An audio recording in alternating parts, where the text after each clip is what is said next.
got bad news. This video was supposed to be a fun little, like, ooh, dressing up the Accord a little bit, you know, ordered some fresh 97 Accord badges, but the other night I was driving the Accord around a little bit, and she's making some weird noises. So you might be asking, what's a weird noise? What do you mean by that? Well, I'll just show you right now. What I thought was just the power steering pump exploding was actually the dipstick flew out of here and was just like this when I opened the hood. No milkshake. She sounds like she's running on 3 cylinders. I'm not going to start it because I'm not happy about it. We're just going to pull some spark plugs and see what's going on there. So I'm going to start with cylinder number 1 here.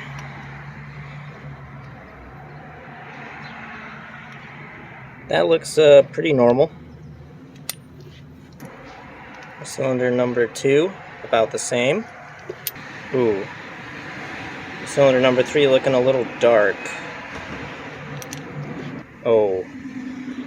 Cylinder number 4, also looking a little dark. That doesn't really tell me much yet.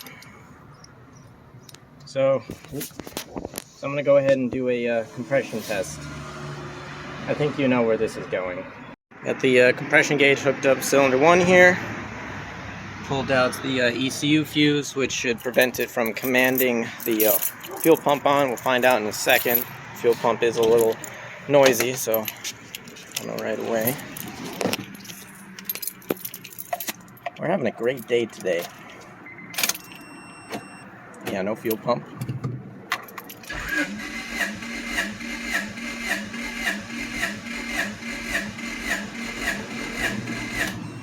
That should be more than enough.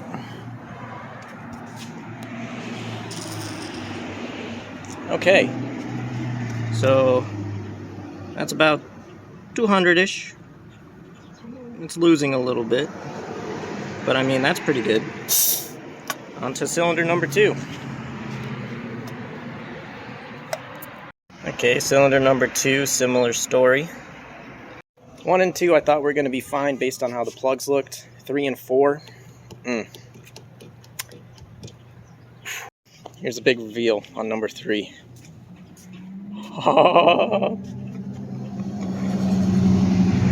Yikes! Okay, cylinder number 4. Pretty good. Alright, so we lost cylinder number 3. Now I'm going to do a wet compression test on cylinder number 3, see if it's rings. It's probably rings. Okay, so we found our culprit here. It's the rings on cylinder number 3, which honestly is probably the best problem to have with a blown engine. So I'm going to go ahead and just, you know, rebuild the whole motor. This kind of sucks. Half expected it. I mean, I don't know how long this engine was sitting for, but I'm sure the rings sat long enough without oil on them, and this engine came from Japan, so it was probably sitting for years actually. So the only way I'm really going to know if this is salvageable is if I just rip the whole thing apart and get the head off of it. It's a new day, and I'm ready to dig into this project.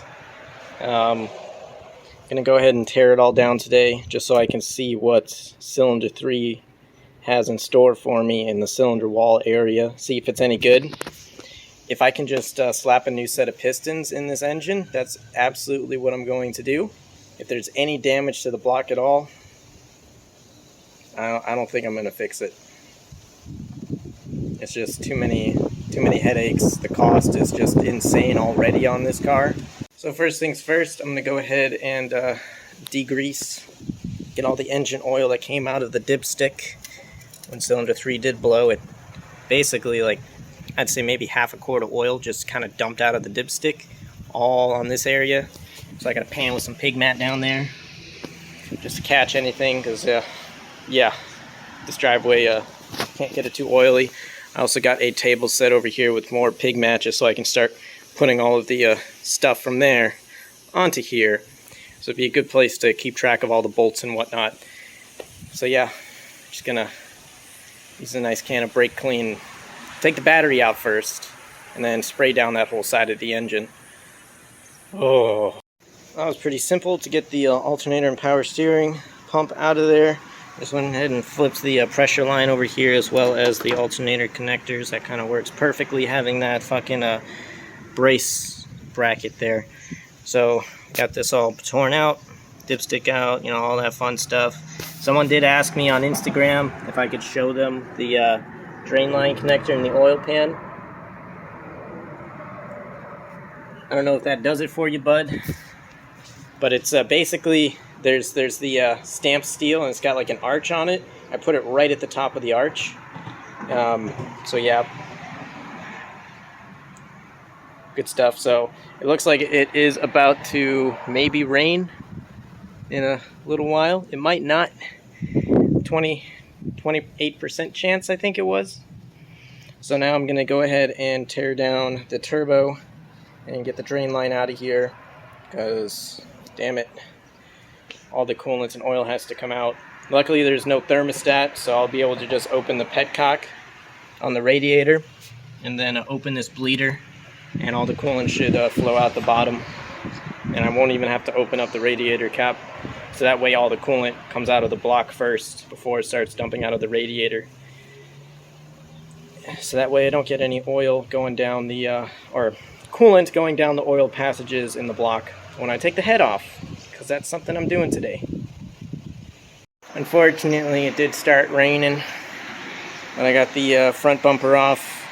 I don't know why I took it off, but I took it off. Just make it a little easier to get to stuff underneath when I go to jack it up, because I got to take the oil pan off. And yeah, so just gonna wait for this rain to pass, which it doesn't look like it's gonna last very long. Maybe half an hour, and I'll be back out here taking the rest of the turbo off. I got the wastegate off, but you know, who cares? I'll be back out here in a minute. Little update here. Got our turbo gone. All that's gone. Our coolant hose is disconnected. Most of the wiring harness is out and over there. I just got a few other little things to unplug and unhook and unzip tie and undo underneath the intake manifold. But yeah, just coming along. Oh yeah, I gotta pop off the distributor here. I just wanted to mark it so that I can put it on in the same position when I put it back on the car, so I don't have to go through the process of setting up 16 degrees before top dead center timing. And look at this coolant. Just so you guys know, the head gasket did not pop. This is brand new Honda coolant, so this is most likely 99.9% gonna go back into the car, because it was brand new. It's crystal clear.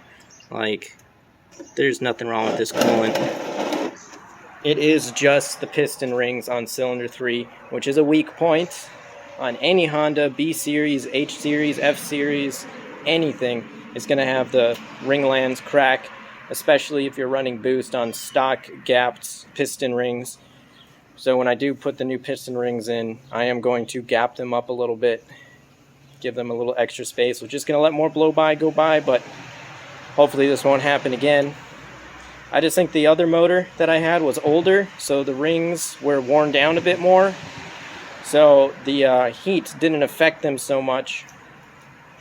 So they just never had this issue. But since this motor has low mileage on it, it most likely is just a little bit fresher. And even that old motor, I did take it apart, still had cross hatching on the cylinder walls.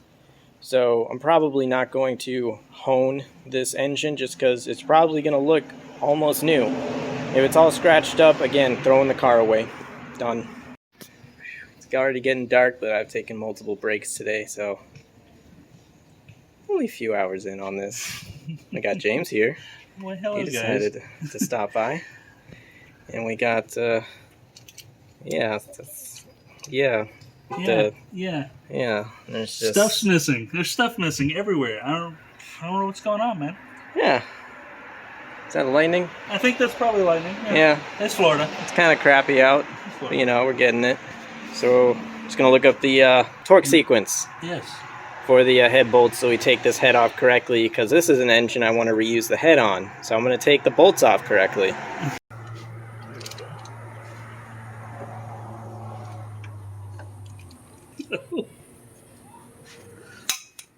Here's a crack.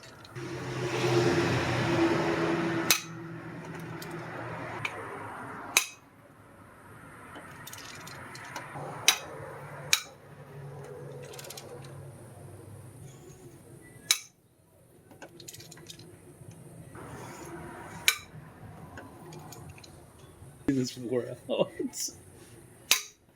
gonna snap the head bolts.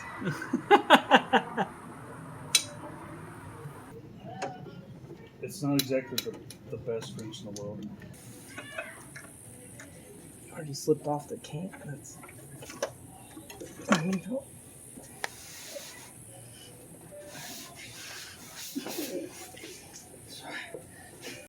just got the head off here, and this is our culprit cylinder, which that cylinder wall She don't look bad. she looks pretty good. Top of the cylinder looks fine. They all look fine. Yeah. Still has factory cross hatching in it. I told you, James. I told you. Go Forge, man. It's a Honda. Go Forge. Go Forge. You got $1,000? Well, Because I don't have $1,000. I got $180. for pistons? Pistons? Pistons, head gasket set, Okay. and The head studs. bolts. Yeah. Yeah. Yeah. Yep. Just gotta take the oil pan down and take out cylinder 3. I'm dying. So the next day, it started pouring last night and it got too dark, and I had to stop. So we're back out here, back at the engine. I just went to take off the rod caps, and I don't have the socket for it. I believe it's a 10 millimeter 12-point socket. I only got 6-point sockets here because I hate 12-point sockets, but these all Hondas use 12-point bolts, so whatever. But something I want to talk to you guys about. I follow PFI Speed pretty closely, and seeing that video where Brent got hit with that $18,000 fine, ridiculous. The EPA is insane. I cannot believe that they would do something like that, especially to someone like Brent, who has done so much, pushed so hard, and overcome so many obstacles to get to that point where he's at, just to get hit with this, saying that he's not allowed to build race cars anymore, which I think is just insane. And it could potentially personally affect me as well, because the Accord, totally illegal in every regard. Everything about it. Of course, I'm smaller, but eventually it will go down the chain to start affecting people personally. I don't know when that's going to happen. Obviously, it's already happening to businesses, specifically people that are broadcasting it on, say, YouTube. That really sucks. So I'm going to leave a link down in the description to Brent's GoFundMe, which has already been well funded, but he's not just trying to cover the fees of the fine. He's trying to start a legal battle, trying to get his stuff straight so that he can continue doing what he is doing. Because he is one of the best in the country when it comes to Honda modifications and all of that fun stuff.